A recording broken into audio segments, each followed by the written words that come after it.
Hello, everyone, and welcome to the Kimberly Guilfoyle Show, live on Rumble, where facts come first and where news is done right.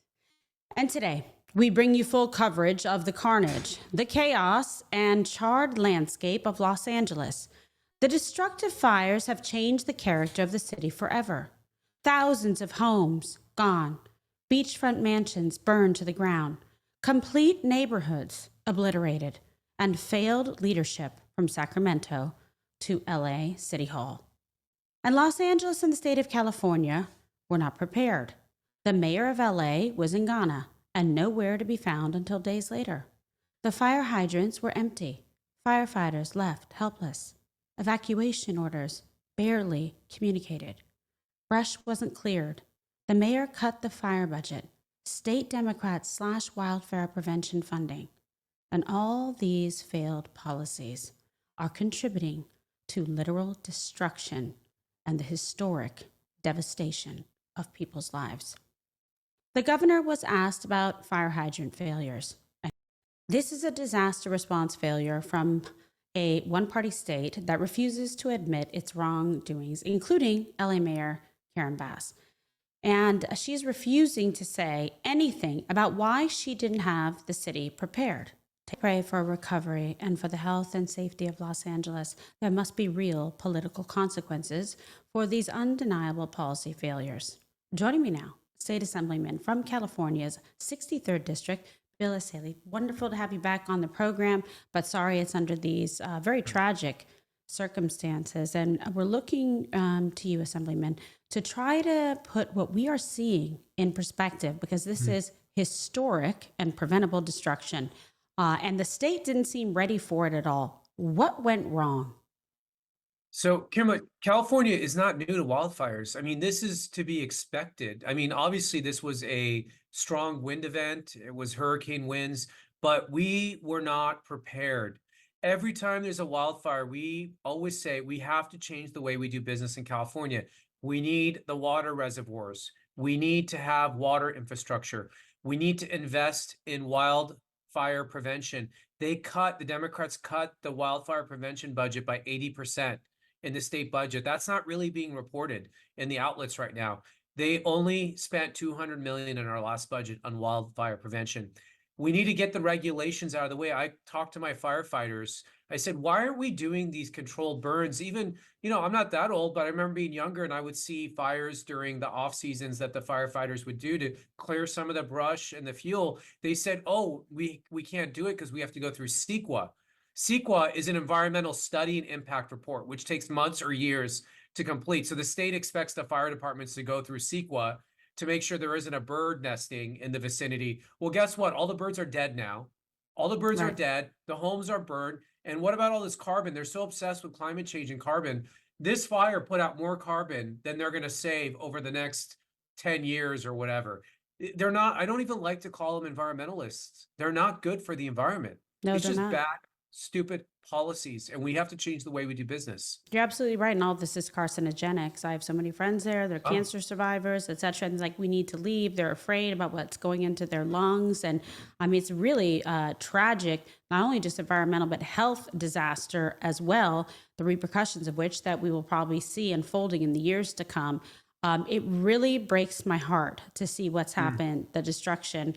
In Florida, we have friends that have homes in California, and they were just in tears because their homes went up in flames, and all of Pacific Palisades destroyed. I mean, this is terrible. This is infrastructure that's going to take a very long time, a decade, to rebuild and get it back up and running. But let's talk about Sacramento, where you are.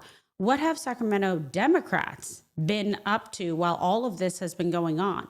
And what is it going to take to get some real sense of urgency? You know what they've been up to here? It's party week. It's our first week back. They're out having dinners. They're having drinks with the lobbyists. They're having a good time.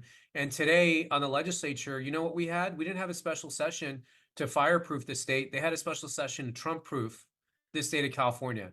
That's what they did today in the legislature.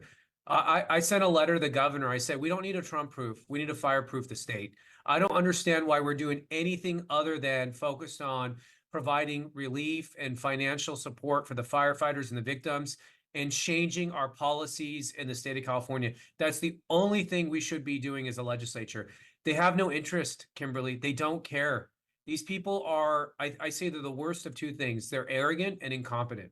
And it's a really dangerous combination. And you could see that with Mayor Karen Bass just staring into oblivion there. She doesn't She's say pathetic. anything because she She has should nothing to resign. say. She couldn't even answer or say one thing, offer any condolences. I mean, that is honestly like disqualifying in and of itself. She just sat there and just like looked down, dazed and confused, has nothing to say, complete abject failure, lack of leadership. And it's so sad because people's lives are destroyed. And her incompetence has only exacerbated the problem. I want to Why talk. was she in Yeah, go ahead. Africa? Why was this is she in a Ghana? What was she doing? Yeah. I mean, it's not like we didn't know this was coming. I got reports days before, just like in Florida, they have hurricanes, they prepare days before, moving equipment, moving personnel, getting plans in order. She took off to Africa. She should have been there. She should have been there. Yeah, well, it's sad because she made a choice and there has to be consequences and personal responsibility. And for her lack of leadership and what she's done, she's like cost lives, countless amounts of, property destruction, damage, all of the above. I'm going to go back 50 to something billion, you 50 said. billion is the estimate so How, far. how far? 50? 50 billion is the Insane. estimate of loss right now. Oh, yeah. Okay. So as you said, they want to Trump proof. That's what they're worried about. That's what's the emergency in California. Okay. Trump proof California, but they don't actually care, in my opinion, and by the facts and the evidence, about helping the residents. What does it tell you? It tells you what kind of people they are. They care more about protecting criminal illegal immigrants from deportation than saving their own citizens from wildfires. And I hope the people wake up. The people elected these people. They just elected Karen Bass. She ran against a fantastic candidate, Mayor, could have been Mayor Caruso, who used to be Republican. He's a developer, he's a businessman. And instead they elected Karen Bass and they elect a supermajority Democrat legislature. These people are incompetent, and unfortunately now the public has to suffer the consequences of their leadership. I hope people wake up. Elections have consequences. You have to elect people who know what they're doing. These people, Karen Bass, the Democrats here, Kamala Harris, they've never accomplished anything in their life. They don't know what they're doing. We need good, smart people in government, and we don't have it. Well, and we have to be solution oriented. So you say to yourself, okay, what could have happened, what should have been done to prevent a tragedy and destruction of this magnitude, historic. Yeah.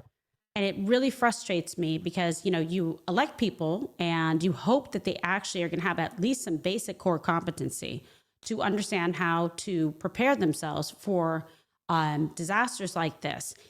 This is not new, like you said, to California. We know that California is prone to the wildfires. And I remember when President Trump went with Jared, et cetera, met with Gavin when they had wildfires a few years back, et cetera. But from your perspective as a lawmaker, what would fireproofing look like to you? And what do you believe are the top priorities?